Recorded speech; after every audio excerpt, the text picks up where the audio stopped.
if this is interesting for you to watch at all.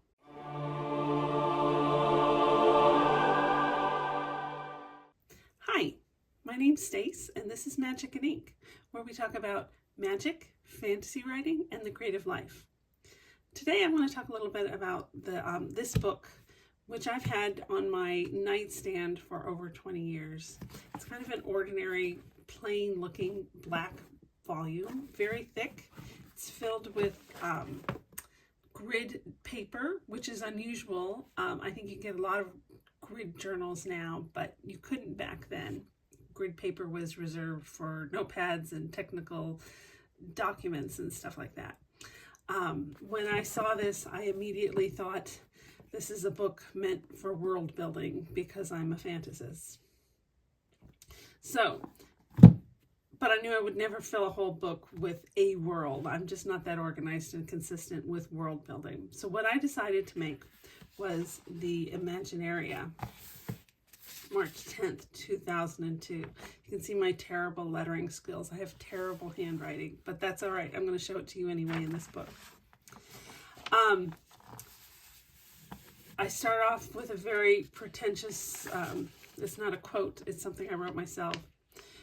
You do not have to believe anything you don't see with your own eyes. This gift did the age of reason bequeath upon mankind.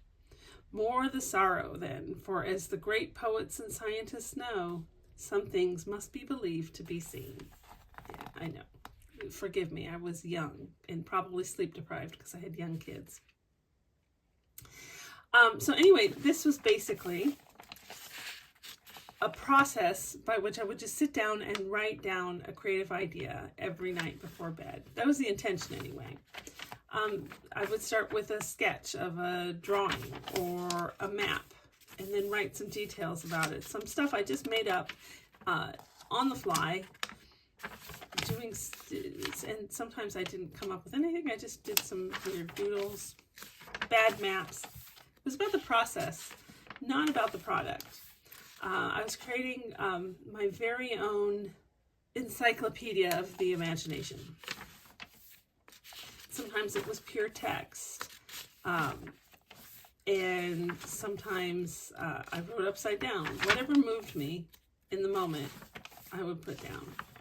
And I'm not going to go into any of the ideas here, but as I am trying to make this a progress again, this is 20 years old, and that's as much as I've written. It was never a very good practice. So I'm hoping to make this a good practice again. And I'm going to start by making a new map. And I've been wanting to try this technique for a while, so we're going to do this with rice.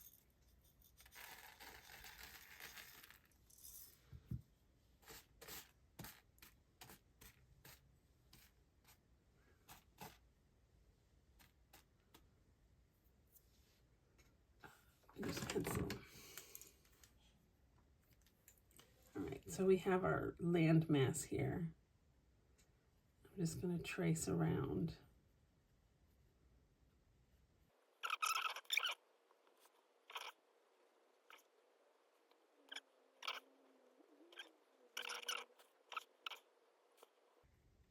I don't know if this is interesting for you to watch at all.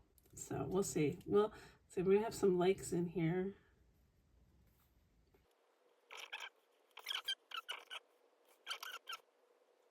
Trying to remember, I guess. All right. Let's see what we've got.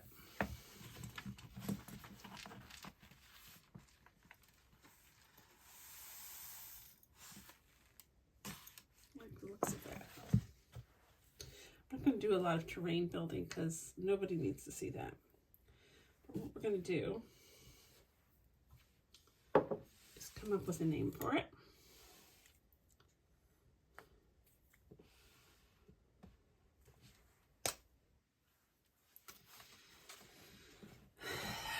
I want to call it Islandia, but that seems a little dumb. Let's call it Ferrule. Sounds like it is something.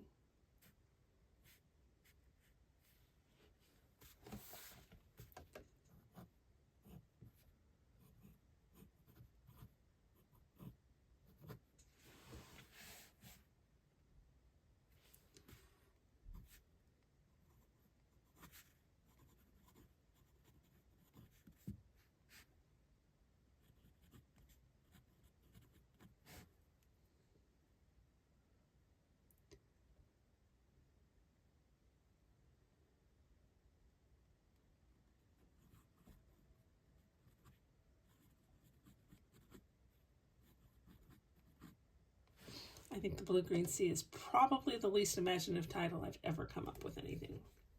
So, Albone, an island in the Blue-Green Sea. I don't know, people can't call their seas Blue-Green Sea. It could be the Wine-Dark Sea, I guess, but I don't know why. So, if I recall, we had some lowlands. I don't know how to mark this in here. These are mountainous regions. Here and here and here, with some more lowland basins. So I think the capital would probably be here, opening up on this main valley. Probably has a really good port here. And the capital is named Mosra.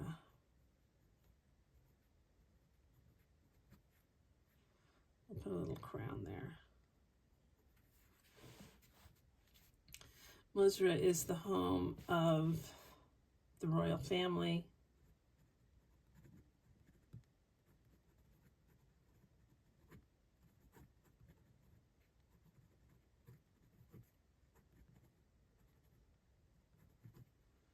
Whose family name is Mus.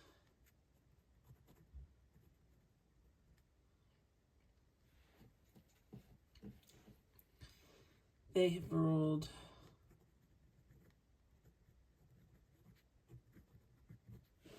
the island for 150 years. However, down here in this other valley, there's another family that lives between these two lakes. And that town is called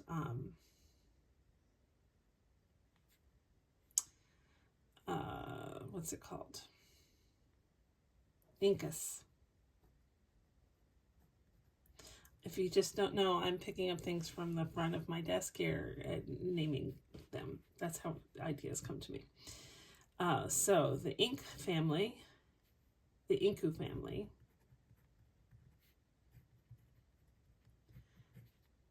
used to rule the island.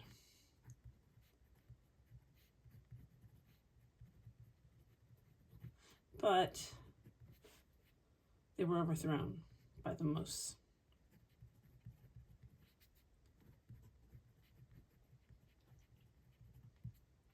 So they do still contest.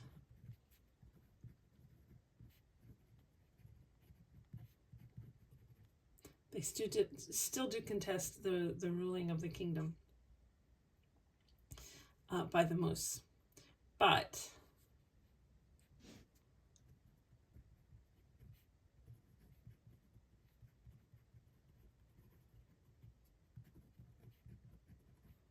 they don't have the resources to fight yet.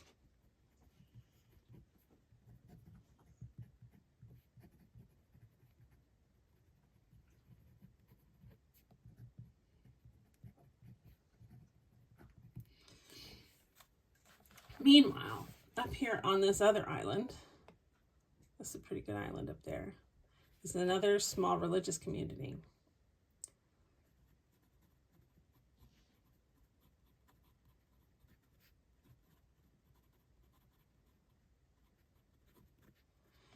And there is someone special there. He is a mystic.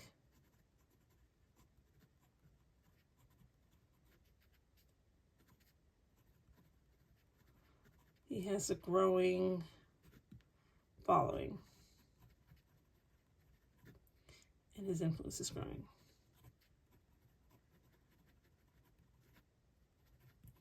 Now, something unique about this island is that over here in these mountains over here, I'm going to put a flower there.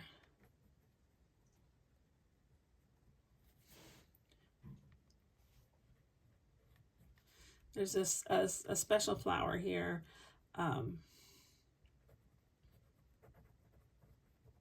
It's magical.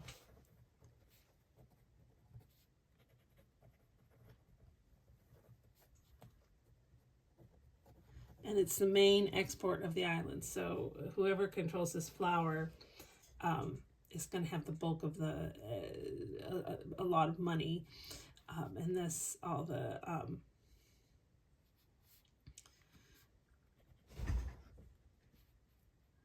since all the influence on the island.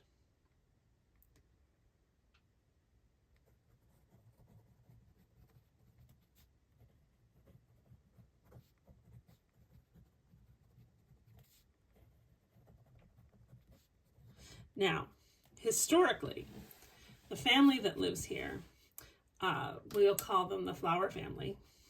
No, that's terrible, isn't it? What's the name of the flower? The Simba. No, not the Simba. That's something. The glass bloom flower. Glass bloom flower. So I told you in this exercise it doesn't have to be good. In the glass bloom family.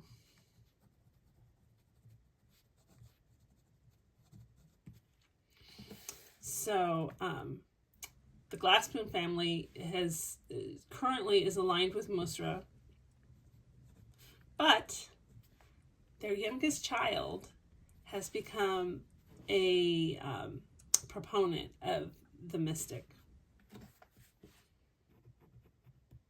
And I think right there you have a whole idea for a story, foundation for a story there. I mean, there's lots of room you can go, like characters and stuff like that. But right there, we have an interesting dynamic of forces and possibilities to start building a novel from. And that is how the Imaginary works. Thank you for joining me. Next time, I'll try to be better at this.